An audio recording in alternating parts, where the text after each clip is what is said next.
How to know if someone is hacking your phone.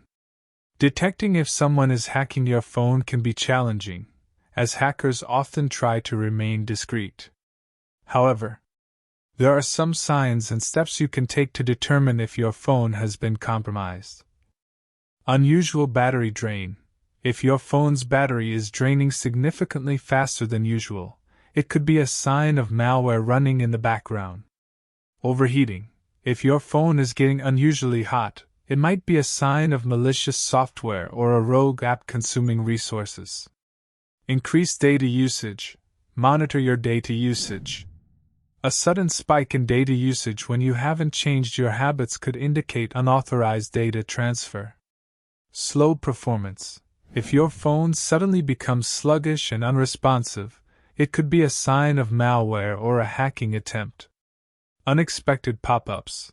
If you see frequent pop-up ads or strange notifications, it could be due to adware or malicious apps. Unexplained charges. Check your phone bill for any unexplained charges.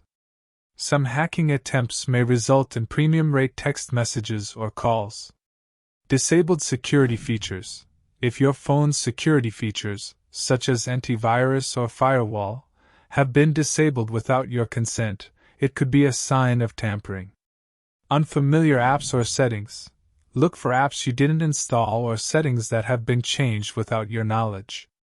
Unauthorized access to accounts. If you notice suspicious activity on your email, social media, or other accounts, it could be related to a compromised phone. Unusual texts or calls. If you receive strange texts or calls from your own number or unfamiliar numbers, it might be a sign of a compromised phone. Strange files or media. Check your phone for unfamiliar files, photos, or videos that you didn't create or download.